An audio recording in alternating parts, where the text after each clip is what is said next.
Amal yang terbaik setelah solat menyembah Allah adalah berbakti kepada kedua orang tua. Dia sudah membantu seseorang, lalu diungkit-ungkit lagi, dibaca-baca lagi, disebut lagi bahwa dia sudah membantunya, ternyata hilanglah pahala kita itu. 3 perbuatan ini sekali-kali jangan dilakukan. Yang pertama,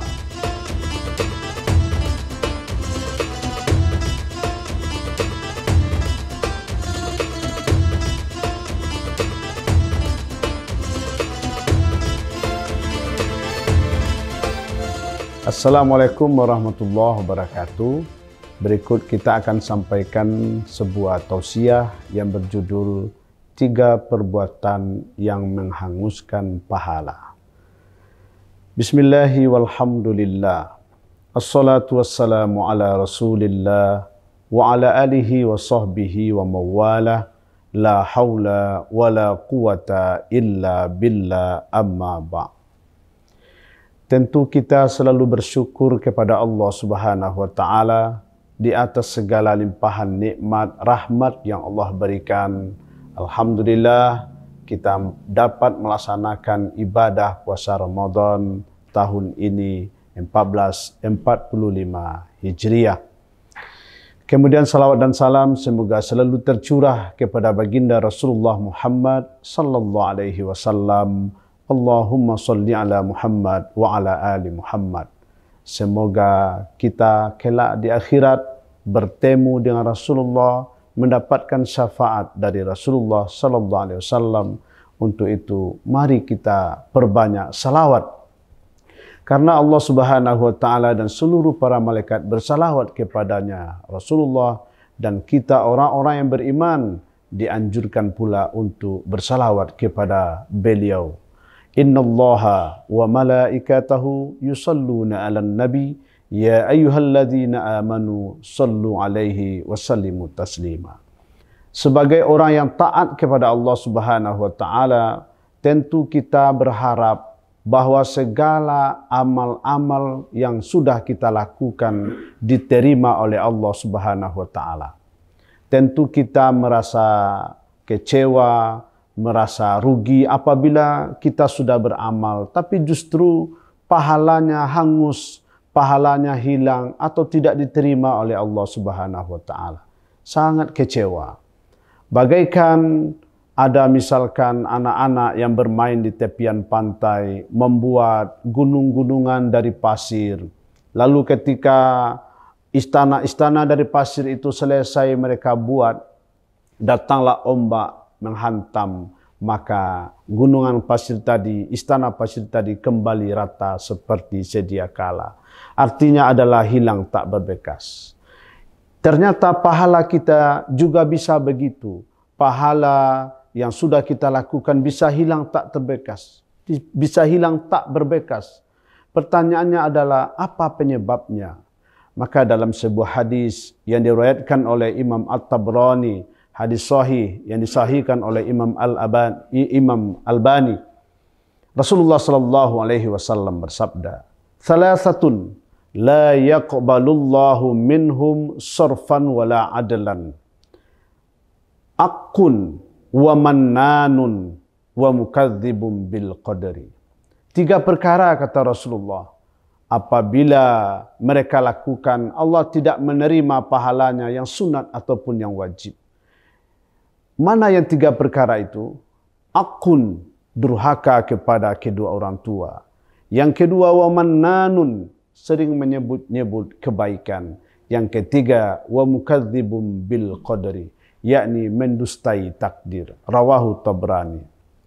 Dalam hadis ini jelas Rasulullah sallallahu alaihi wasallam sebutkan bahwa 3 perbuatan yang menghanguskan pahala, yang menghilangkan pahala kita adalah yang pertama, akun.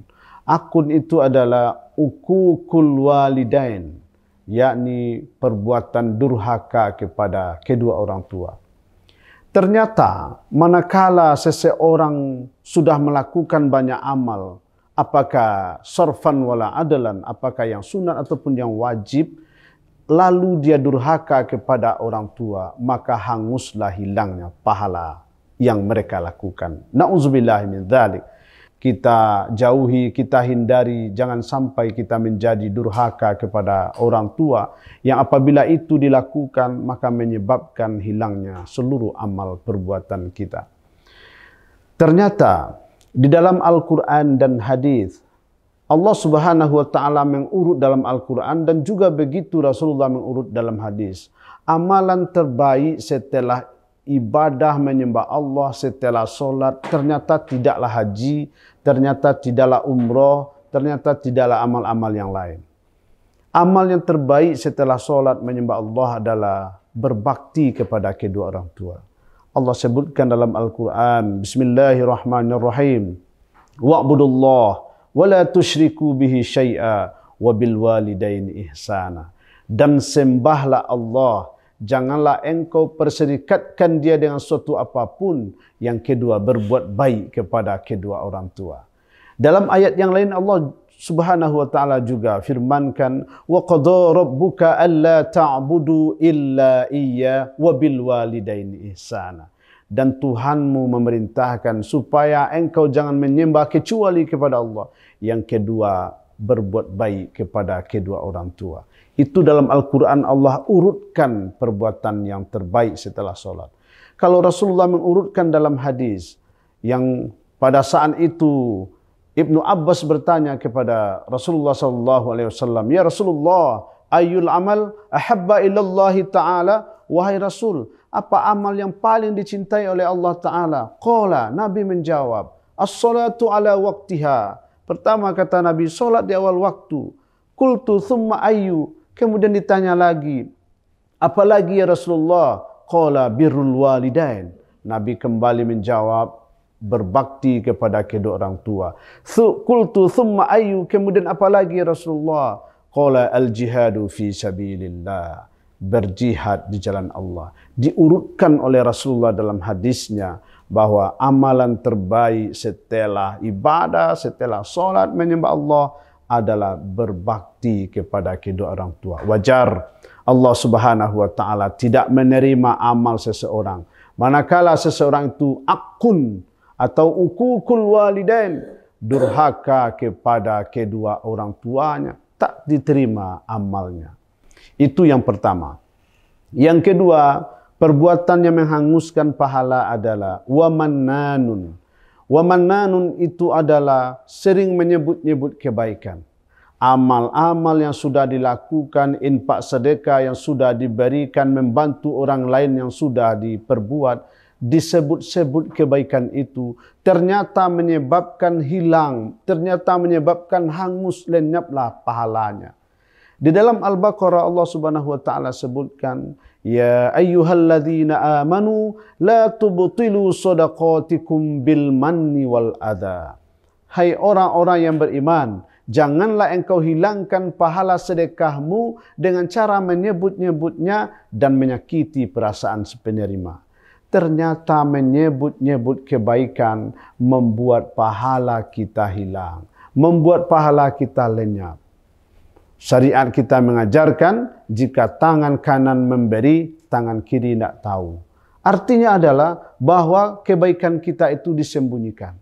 Cukup Allah Subhanahu wa taala saja yang menilai kebaikan kita dan membalas seluruh kebaikan kita. Maka apabila seseorang beramal, berbuat, apapun amal yang dilakukan, ternyata setelah itu disebut-sebut. Dia sudah membantu seseorang, lalu diungkit-ungkit lagi.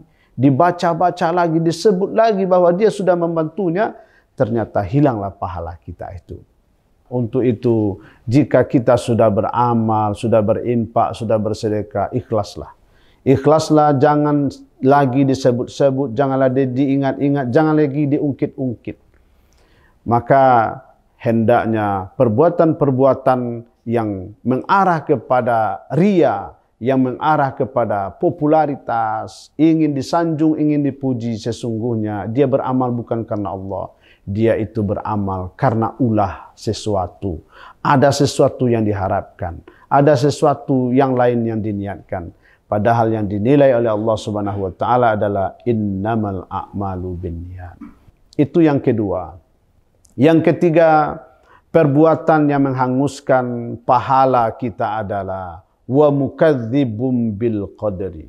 Yakni apabila seseorang mendustai atau mengingkari takdir.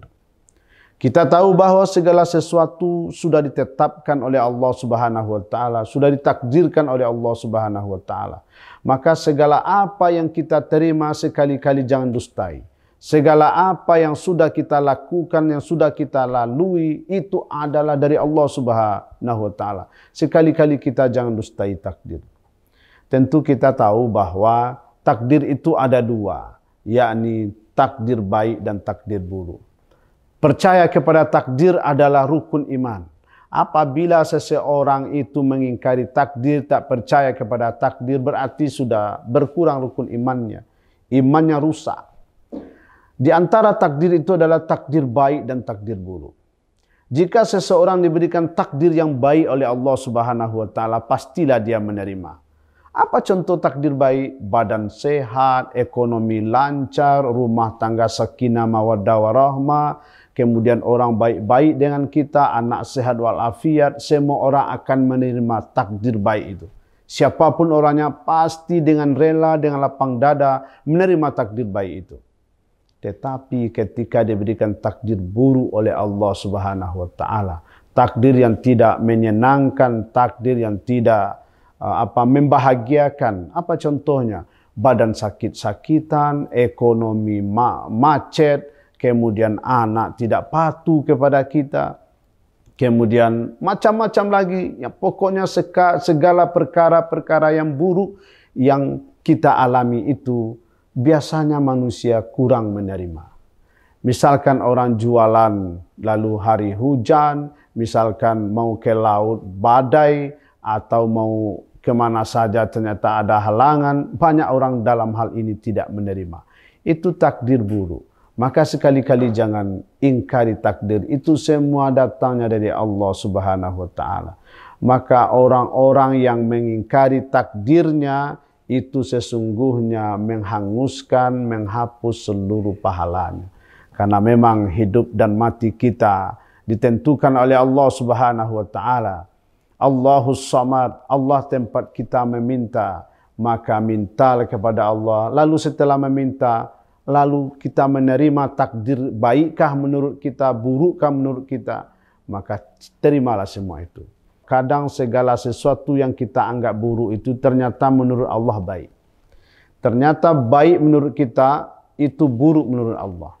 Jadi terima sajalah segala apa yang Allah berikan kepada kita berupa takdir baik, takdir buruk. Di sinilah letaknya keimanan kita kepada Allah Subhanahu wa taala.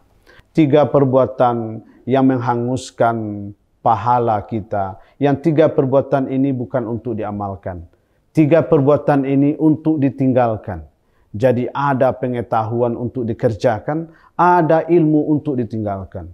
3 perbuatan ini sekali-kali jangan dilakukan. Yang pertama, durhaka kepada kedua orang tua, jauhi. Yang kedua, menyebut-nyebut kebaikan, sekali-kali jangan.